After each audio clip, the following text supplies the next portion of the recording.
¿Quién sería la ICI o un poco más? En realidad es Presidente Irigoyen. Queda entre la ICI y Villafañe. La localidad que está exactamente frente a nosotros es Presidente Irigoyen y la mayoría de la gente que trabaja con nosotros es de Presidente Irigoyen. Bien.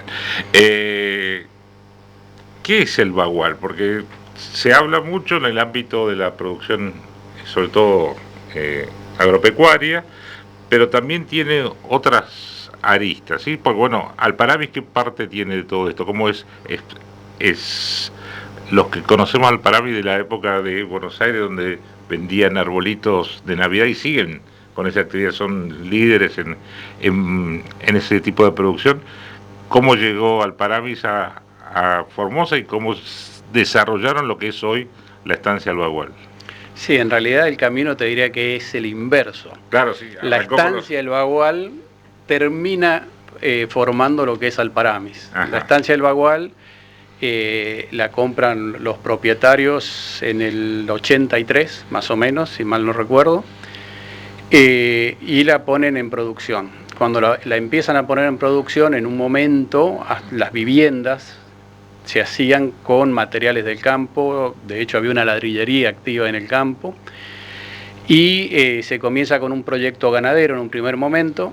Una de las cosas que los propietarios vieron en ese momento es que, si bien se daba trabajo a la colonia Presidente Irigoyen, las mujeres de la colonia no tenían trabajo. Mira. Entonces, en ese momento, para poder dar trabajo a las mujeres de la colonia, crearon un vivero. Ese vivero trabajó mucho tiempo con especies que llevaban mucha mano de obra, especies de flor, y se vendía todo al por mayor en Buenos Aires. En una Navidad determinada, colocan como adorno afuera algunas plantas adornadas con unos moños muy lindos que habían hecho. ¿Acá en Formosa o en Buenos Aires? Siempre en Buenos Aires, en Olivo, en lo que es la sede central de Alparamis. Y la gente entraba mucho más a preguntar por los adornos navideños de esos moños que por las plantas. Y ahí es donde se produce... Acá hay una beta, vamos a... Exactamente, ahí es donde se produce la transformación, el golpe de luz, y dice, bueno, por ahí el camino debe ser este. Y eso no tanto producir plantas. Y no tanto producir plantas.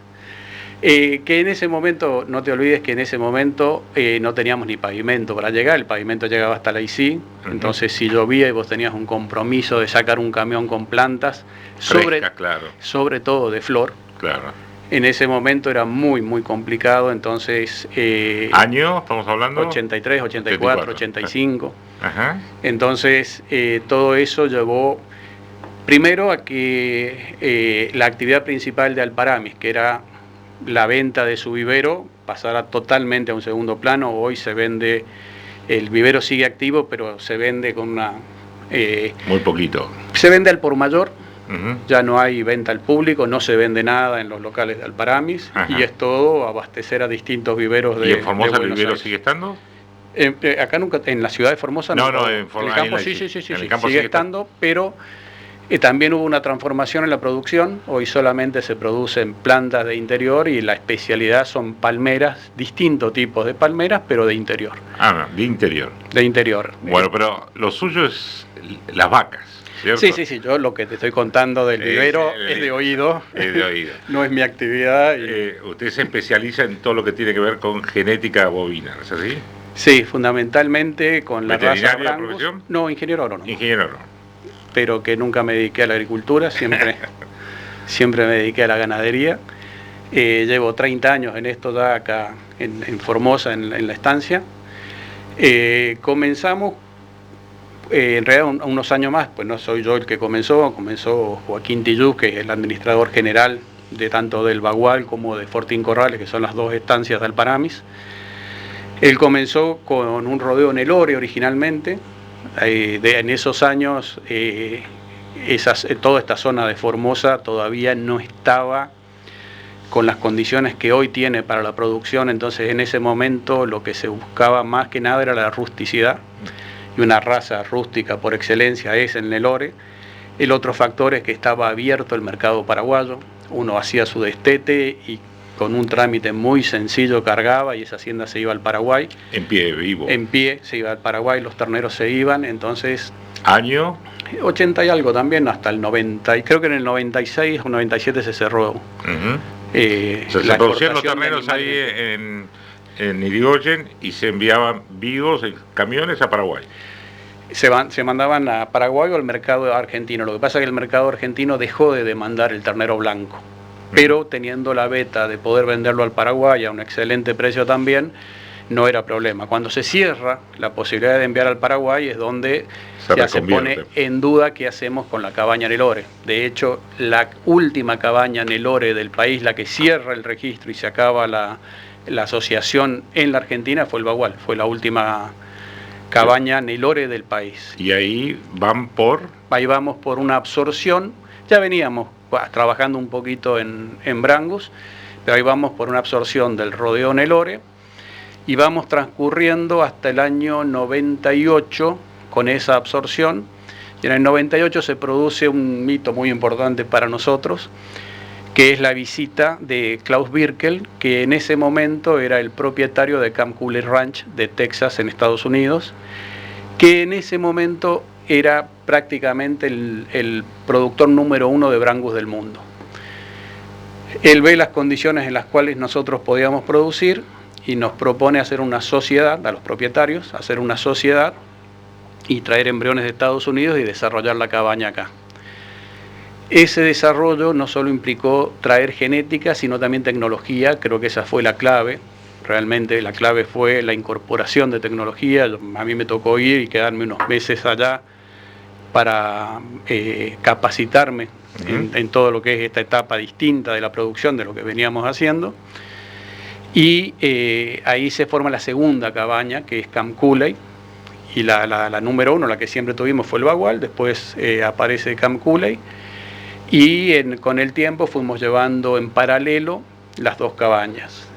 Eso lo que implica es que son dos libros de criador distintos, donde cada una de las cabañas, si bien usamos cruzada la genética, porque lo que es del Bagual o de Camp Cooley se usa según la conveniencia del tipo de animal que buscamos y el tipo de animal disponible, pero llevamos dos libros distintos en la asociación, es decir, que tenemos dos cabañas distintas. Bien, nos está escuchando gente que por ahí no conoce el día a día de una cabaña. ¿Qué diferencia una cabaña de un campo ganadero tradicional?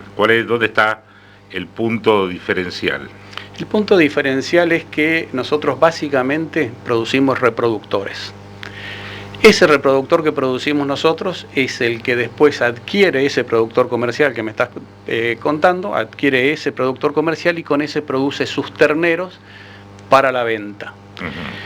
¿Eso qué implica? Que evidentemente el toro que vos estás haciendo lleva un sistema de selección, y ese sistema de selección hace que ese animal tenga mayores características carniceras, y esas características carniceras, cuando lo volcás en tu rodeo, al momento de la venta de esos terneros tienen un mayor valor, porque tienen, o es más pareja la tropa, o tienen mejor conformación carnicera, o tienen un mejor rendimiento, tanto sea el gancho como cuando en las etapas de engorde, y ese ternero es más demandado en otros lugares que por ahí alguien que no trabaja con genética, no trabaja con selección. Y la selección yo te la podría resumir como, es un ejemplo por ahí medio sonso, pero creo que es gráfico, como si uno jugara al póker. En la primera mano reparte con todas las cartas, en la segunda mano dice voy a sacar 3-2 del mazo, los voy a sacar. En la tercera mano saca 3-3, yo digo 3 y no 4, porque en genética siempre te va quedando algo, siempre, es muy difícil decir, bueno, corto radicalmente con esto. Siempre la gota de sangre está ahí. Algo queda. Entonces vos, a medida que van pasando las manos, o los años en los cuales vos vas seleccionando, cada vez te va quedando más concentrados los genes que vos querés reproducir. Te van a quedar más reinas, más ases, más jotas, más reyes. Está bien. Sería un ejemplo, ese sería un ejemplo de lo que es la selección. A lo cual, en el caso puntual nuestro, te agregaría un segundo factor que no es común, no todo el mundo lo hace, y es que nosotros al producir Formosa, sobre todo los campos del este, dentro de lo que es la ganadería de Argentina, son de los campos más duros. son realmente duros. O sea, acá tenés, pasás de una sequía que no se ve nada por los caminos, el polvo de los caminos, a una inundación, pasás de 50 grados que tuvimos no hace mucho a heladas en el invierno. Es comparable con los campos más duros de la Argentina. Entonces, el hecho de trabajar en estas condiciones y de seleccionar en estas condiciones hace que el reproductor que vos hacés esté acostumbrado, porque ha vivido, claro, no solo él, sino su padre, su madre, su abuelo, sus bisabuelos, en esas condiciones. Y entonces hoy un concepto nuevo que está dentro de lo que es la genética, que es la epigenética, que es, que yo no sé, cuando estudiaba yo, había una frase que era inapelable: los caracteres adquiridos no se heredan. Es decir, si yo me corto el pelo todos los días, no quiere decir que mis hijos van a nacer con el pelo corto. O sea, los caracteres adquiridos no se heredan. Ahora surge este concepto de epigenética, que es, sí, está bien, no se heredan los caracteres adquiridos, pero hay distintas combinaciones de genes que, de acuerdo a las condiciones donde se desarrolla el animal, ambiente, lo van a transmitir a sus hijos, porque van a despertar algunas localizaciones de genes que no eran necesarias en otras condiciones, pero acá sí. Bien. Eso es lo que hace que vos tengas capacidad de adaptación, y es fundamentalmente el punto, creo yo, entiendo, más fuerte de lo que nosotros hacemos en genética. Bien, para que aquellos que nos están escuchando, el Bagual son 20.000 hectáreas aproximadamente. 20.000 hectáreas, sí, ¿con cuántos animales tienen? Si contamos los dos campos, estamos en unas 11.000 cabezas más o menos. Y lo que se produce el Bagual, usted dice, básicamente hacen toros y vacas o vaquillonas para reproducción, ¿cierto? Sí, fundamentalmente lo que estamos, en algún momento lo vamos a lograr, es un tema que lleva tiempo, pero estamos casi lográndolo. La idea nuestra es que el 100% de las madres que están en este campo, en el Bagual, sean madres registradas, sean madres brangus. Entonces, que el 100% de los terneros que nacen, claro, tengan posibilidad de ser un reproductor brangus. Después vienen las etapas de selección, que es muy interesante, pero con las etapas de selección uno va descartando animales.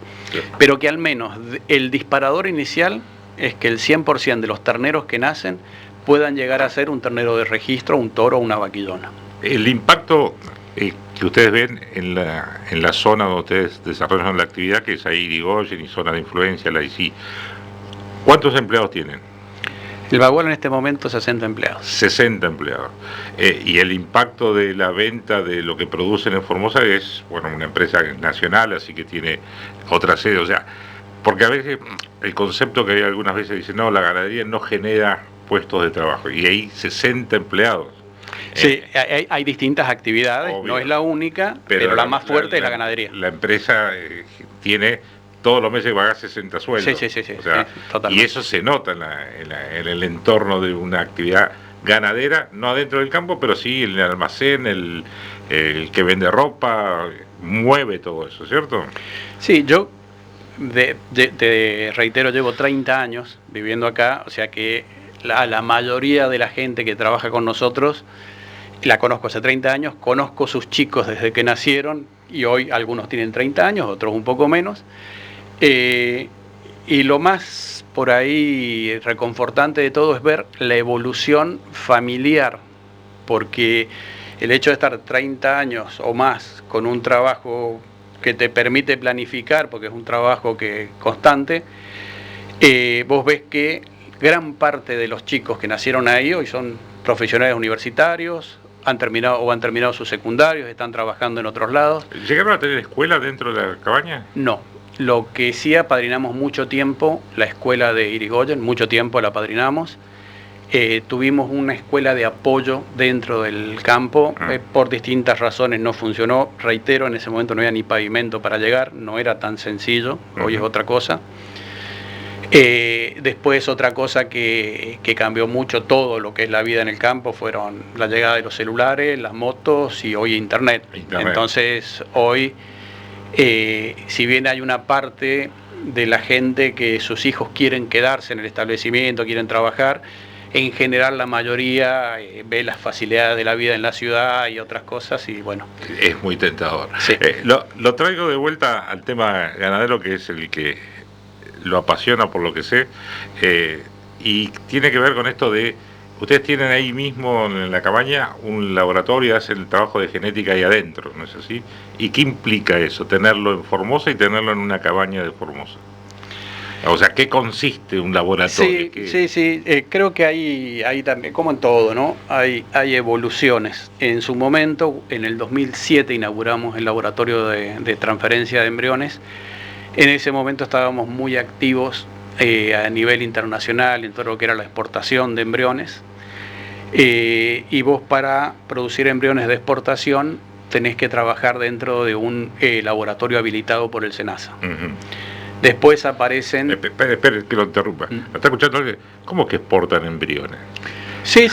¿Cómo se hace? ¿Cómo se hace? Claro. Bueno, eso es todo a raíz de los trabajos de clasificación, que eso me gustaría hablar un poquito, sí, porque eso creo que es muy interesante, de los trabajos de clasificación y de selección, uno va llegando a una cantidad muy determinada de animales superiores, tanto en machos como en hembras. Bien. En el caso de machos, con la extracción de semen, uno con un macho puede inseminar, según la producción. La producción puede inseminar 2.000, 3.000, 4.000 o 10.000 vacas por año de ese mismo toro. Lo que no era posible... Cosa que naturalmente sería imposible. Sería imposible, claro. Pero por otro lado, también era imposible tener más de un ternero por año de una vaca. Cuando empiezan las técnicas de transferencia de embriones, lo que empieza a pasar es que uno puede migrar una población completa de un lugar a otro en un termo de 40 litros, un termo de nitrógeno. ¿Con cuántos embriones hay? 1.000, 2.000, 3.000. O sea, no es problema la cantidad de para llevar futuros terneros. De futuros terneros, si bien el porcentaje de preñez es del 50%, o sea que la mitad de eso va a convertirse en ternero. Pero lo interesante de esto es que uno antes tenía una buena vaca, y la buena vaca valía poco porque te iba a dar igual, por buena que fuera, un ternero por año. Con toda la furia. Cuando se empieza a trabajar con embriones, donde uno en un primer momento era con un trabajo hormonal, y se hacían lo que se llaman embriones in vivo, se hacía un trabajo hormonal, se hacía una inseminación, se hacía un lavaje de los cuernos del útero y se sacaban los embriones. Y esos embriones se buscan con lupa y se transfieren en vacas receptoras. La vaca receptora tiene que estar sincronizada exactamente en el mismo estadio sexual que la vaca donante, porque si no los embriones se encuentran con un complejo hormonal distinto y no prenden. No prenden. Después apareció la técnica in vitro, es decir que lo que se hace es, en vez de hacer un lavaje uterino, se punzan los ovarios, se sacan los óvulos, esos óvulos se llevan, se maduran en estufas y se inseminan en una caja de Petri. Por eso es in vitro. Ahí está. De ahí maduran los embriones, esos embriones se pueden o congelar o se pueden transferir. Cuando uno llega a ese punto, y hay otra gente que ve que el trabajo genético de nuestro o de cualquier otro colega que tiene cabaña es el que quiere para su lugar, puede comprar o el animal o los embriones. Ahora, ¿qué pasa si yo quiero llevar animales a Colombia? Nosotros trabajamos mucho con el mercado colombiano. Yo llevar 5 vacas a Colombia me puede llevar un año de trámites, me va a llevar $10.000 por animal de flete, y posiblemente terminado el año ni siquiera lo puedo exportar porque alguna cosita surgió en el SENASA de Colombia, o en el ICA, perdón, de Colombia, o en el SENASA de acá. Mientras que yo puedo producir la cantidad que fuera de embriones, tenerlos vitrificados, en el caso del in vitro es vitrificado, y cuando surge el negocio se hacen los trámites con el SENASA, se declara qué es lo que se va a mandar, allá el ICA hace lo mismo, y se embriagan los embriones. Y podés mandar cantidades... Lo que sea. Logísticamente se permita. ¿Y eso se está haciendo en Formosa? Sí, ya lo estamos haciendo nosotros. Y nosotros empezamos con la transferencia de embriones en el 99. Bien. Y es una actividad que, obviamente las condiciones hoy para la ganadería, todos apuntan, dicen que es muy buena, que invertir en genética es el momento para hacerlo. ¿Ustedes están viendo esto teniendo en cuenta que producen cuántos toros por año? Toros, estamos hablando. 400, 450 toros por año que vendemos. ¿Son una de las cabañas que más toro venden en la Argentina? En la raza Brangus, sí. En la raza Brangus, sí. Sí. Sí. Y esos toros producidos, desarrollados, con toda esta tecnología genética, ¿terminan en dónde, por ejemplo? El animal, ya no hablamos de la cuestión in vitro y demás, sino el animal, la producción. El toro ahí puesto en la pista y que se va ¿a dónde? Nosotros optamos desde hace ya varios años por no ir a exposiciones, desde el 2016 que no vamos a ninguna exposición. El logro más importante que obtuvimos fue una gran campeona en Palermo en el año 2010. Después tuvimos muchos grandes campeones aquí en Formosa, en la Nacional en el Chaco, en Salta. Pero desde el 2010 dejamos de ir a exposiciones y nos empezamos a concentrar en buscar el mercado del pequeño y mediano productor. Entonces, hoy hacemos 8 remates en distintos lugares del norte, fundamentalmente en Chaco y en Formosa. En Formosa hacemos 2, uno en Comandante Fontana, que lo hacemos con un grupo de cabañas que se llama Norte Grande, que venimos trabajando juntos desde el 2000. Nace la idea, que en su primer momento fue Cabañas Formoseñas, que a mí me tocó 9 años presidirla. Después, circunstancias de afinidades y demás, se creó este otro grupo. Terminamos armando otro grupo. Hay muy buena relación con lo que fue originalmente Cabañas Formoseñas, pero armamos otro grupo y hacemos con ellos 2 remates. Uno que es en Comandante Fontana, donde vendemos unos 50 toros más o menos, 70 toros según el año. Otro que hacemos con ellos en Pampa del Indio en el Chaco. Y después nosotros, el bagual ya en forma sola, tenemos el remate principal nuestro, que es en la estancia del bagual, que es en el mes de octubre, y después hacemos en el Chaco, en distintas localidades como Fuerte Esperanza, Santa Silvina, Machagay, me estoy olvidando de 2 o 3, pero bueno. Está bien, pero Castel. A ver, la charla con Lambrecht del bagual tenía que ver con esto de demostrar que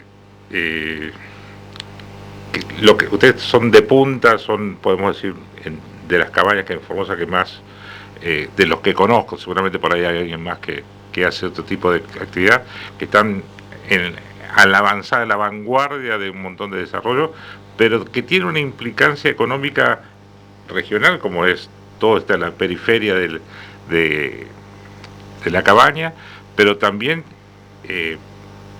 el impacto que tiene esta genética que se produce en Formosa y se va a muchos lugares del mundo. ¿A dónde han llegado a exportar, como decías, Colombia recién, genética de ustedes?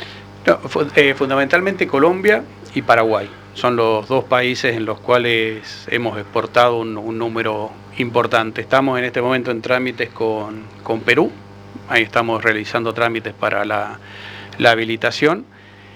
Perú es un mercado más chico, mucho más chico. Hay un mercado muy interesante dando vueltas, pero tiene algunas trabas de protocolos que México. Yo estuve hace poco recorriendo distintas cabañas. México, el productor de México necesita la genética argentina, no es que la quiera, es que la necesita. Ellos están trabajando desde toda la vida con la genética americana. La genética americana está seleccionada para otras circunstancias, para otro modelo, que no es el modelo en el cual puede producir el mexicano. O sea que ahí hay un mercado. Hay un mercado importante. México abastece todos los años con 1,5 millones, 1.800.000 terneros a Estados Unidos. En este momento está para un tema de un gusano barrenador, está frenada la exportación, pero toda la vida han hecho eso. Y uno ve el tipo de animal, no tanto el ternero que entregan, que es por ahí sí el que demanda el mercado americano, pero el tema es la madre que ellos están dejando al usar la genética americana. Una madre de muchos mayores requerimientos, una madre mucho más grande. Cuando uno tiene una vaca más grande, o agranda el campo o achica la cantidad de vacas. No va a poder producir con el mismo porcentaje de preñez. Si uno agranda en 50, 60 kilos cada una de sus vacas, no va a producir la misma cantidad, va a tener que achicar la cantidad de madres. ¿Y el animal de ustedes es El nuestro, el argentino, o sea, sí. Yo ni siquiera estoy hablando en particular del bagual, pero el animal argentino es un animal que está hecho básicamente a pasto. No nos olvidemos que la ganadería argentina siempre, toda la vida hizo vacas donde no podía hacer agricultura. O sea, en los campos más flojos. Marginales. De hecho, nosotros en el bagual, 20.000 hectáreas, pero no podemos tener ni una hectárea agrícola. O sea, es un campo bajo, un campo durísimo. ¿Pero bueno, todo a pasto o hacen algo de... o suplementan, compran o producen algo? No, nosotros no, en el bagual no hay una hectárea agrícola. No, es un gran estero, un bajo importante. Hay una etapa de suplementación, que es la de la vaquillona, de ternera vaquillona, y en su primer servicio hay que suplementar, si no vamos a tener que entorar a los 4 años y entoramos a los 2 años. De no hacer esa suplementación estaríamos siendo muy ineficientes en lo que es la capacidad de uso del campo. Entonces esa etapa sí lleva una suplementación. Bien, acá alguien de la zona de Irigoyen me dice, eran padrinos de la escuela y incluso pagaron viajes de estudio los chicos, ¿puede ser? Sí, de hecho al día de hoy fue cambiando, las modalidades fueron cambiando, se fueron adecuando.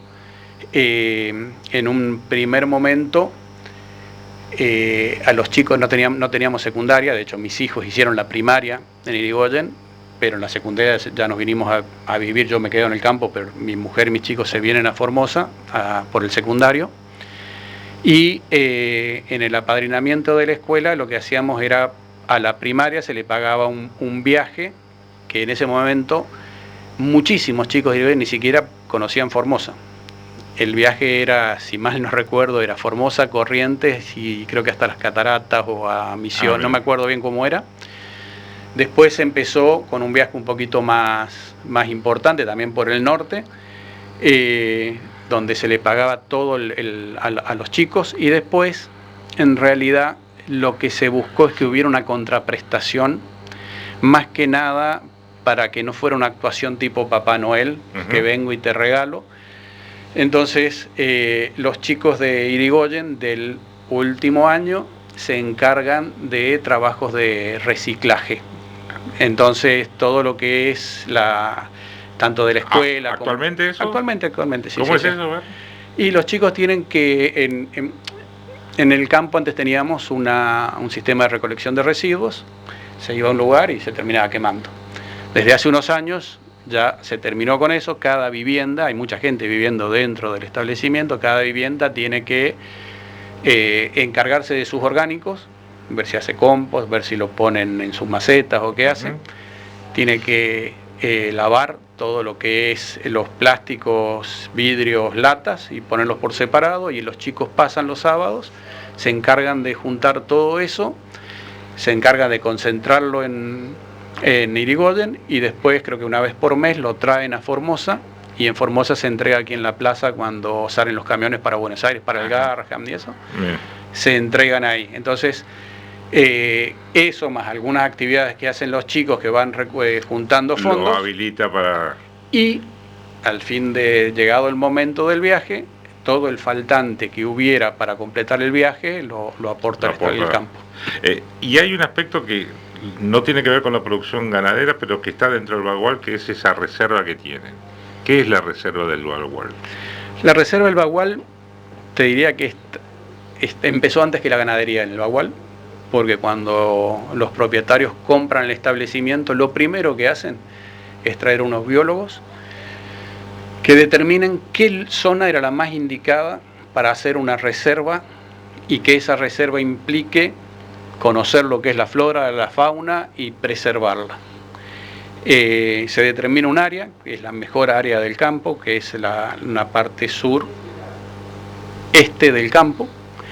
Esa parte, que son unas 4.000 hectáreas más o menos, se cierran y queda cerrada a todo lo que sea la explotación comercial. No hay ningún tipo de explotación comercial, no se saca madera, no entra hacienda, y está en manos de un biólogo. Ya los primeros biólogos eran biólogos que vinieron en un convenio privado, después se hizo un convenio con lo que en su momento era la Asociación Ornitológica del Plata, que hoy es Aves Argentinas, y En ese momento llega el biólogo Alejandro Di Giacomo, que es quien está actualmente como responsable de la reserva, y desde hace 35 años la reserva está dedicada exclusivamente a la investigación. Hay convenios con universidades, se han hecho muchas tesis doctorales, convenios con institutos. Es un lugar para especialistas científicos, no es para el turismo.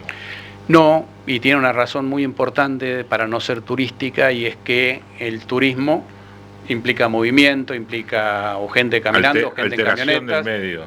Esa alteración, si uno está investigando y está estudiando las distintas especies y su comportamiento, esa alteración va a producir una alteración en el ritmo de vida de esos animales. Entonces, o se hace turística o se hace para investigación. En este caso es lo que se denomina reserva estricta. Únicamente cumple funciones de investigación, y te puedo pasar algunos datos que tengo de memoria de tanto escucharlo a Alejandro Di Giacomo, pero que me parece que son interesantes. La reserva, la especialidad de Alejandro Di Giacomo son las aves. Ajá. En el mundo hay 10.000 especies de aves, en la Argentina hay 1.000 especies de aves, en el Bagual están registradas y están investigadas 367 especies. Es decir, que casi el 40% de las especies de aves de la Argentina las podés llegar a ver en el Bagual. Y a su vez hay una cantidad, esta sí ya los números tengo más flojos, pero hay, te diría que si no me equivoco, 15 especies amenazadas de extinción. Hay en mamíferos hay 4 o 5 especies amenazadas de extinción. Que están en el Bagual. Que están en el Bagual y que están cumpliendo un ciclo. O sea, ahí... Es como como es una reserva. Una reserva. O sea, no es un lugar, no es un zoológico. No es que vos vas y tenés una jaula y ves esto, ves aquello. No, eso está totalmente en libertad, haciendo su vida habitual sin intervención nuestra. Es como si todo lo demás no existiera. No existiera. Están aislados del resto. Y hay un ave en particular que es muy, muy importante, no para el Bagual, sino para la Argentina, que es el yetapá de collar. Yetapá de collar, a principios de 1900, llegaba hasta el sur de la provincia de Buenos Aires. Es un ave que solamente nidifica en pajonales de altura. Ajá. Cuando vos vas a desarrollar un campo agrícola, lo primero, en primer lugar, es el pajonal de altura, que es donde más rindes vas a producir. Eso fue provocando un retroceso, al punto que hoy quedan 2 poblaciones conocidas activas en la Argentina. Una en los esteros de Liberá y la otra en el Bagual. Esa población del Bagual, que está más o menos en 400 individuos, si terminara la población de los esteros de Liberá y la del Bagual, no hay más en el mundo. Ese es el punto interesante de esto. El punto de extinción, que es el riesgo de extinción. Y es una especie que hoy, en un patrón de conservación, si vos encontrás esa especie, quiere decir que ese lugar está prístino, no tiene alteración. No tiene alteración. La más mínima alteración desaparece. Es el patrón cero de la conservación. Bien. Acá me están haciendo una consulta, me dice Diego, muy interesante la charla. ¿Se puede mandar un currículum para conocer, ver la posibilidad de trabajar con ustedes? Mira, ayer recibí 2 currículum. La realidad es que me cuesta, porque muchas veces caen chicos recién recibidos y demás, con toda la ilusión, pero con toda la ilusión. Nosotros hacemos una jornada en el mes de septiembre todos los años, van 500 chicos de universidades, van de acá de la Universidad de Formosa, de Zootecnia, van de Chaco, de Corrientes, a veces de algún chico de Misiones, van a las escuelas agrotécnicas. Bueno, termina la jornada y recibimos 200 currículum, claro. Y a mí me da no sé qué, pero yo les digo sinceramente, mira, yo te los recibo. Ahora, no, en este momento, sinceramente, no tenemos ninguna posibilidad. Está bien. Está bien para ser sinceros y no crear la expectativa de decir, no, yo lo presenté y nunca me contestaron. Claro. Yo te digo que en general no, te digo siempre, yo recibo un currículum, contesto con estas mismas palabras, a veces no les gusta, pero no me puedo decir. Es la realidad. Yo prefiero decirte, mira, no hay ninguna posibilidad de decirte, bueno, mira, cualquier cosa te aviso. ¿Por qué? Que dejaste entreabierta una puerta. Que dejé por ahí a alguien pensando de que tiene alguna posibilidad, y bueno, hoy la realidad es que no estamos incorporando personal, estamos... Bueno, acá me preguntan, ¿la reserva no se puede visitar?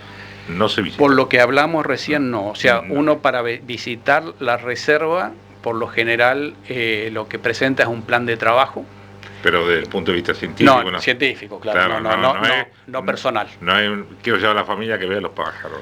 No, pero reitero, no que somos mala gente. Es una cuestión de preservación del lugar y de la vida normal del lugar. Y tienen pensado, hoy se está hablando mucho de esos lugares preservados, como el tema de los bonos verdes, la opción de ir al mercado de capitales internacionales a los efectos de emitir certificaciones que habilite a una empresa, en este caso ganadera, a obtener ese tipo de certificación y por lo tanto emitir bonos.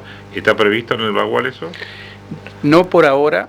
Estuvimos investigando, llegamos a un punto, mirá lo que es cuando las cosas se hacen lejos y se largan y ustedes tienen que hacer lo que yo digo. En la Agenda 2030, que si no me equivoco, la principal promotora fue los científicos de Francia.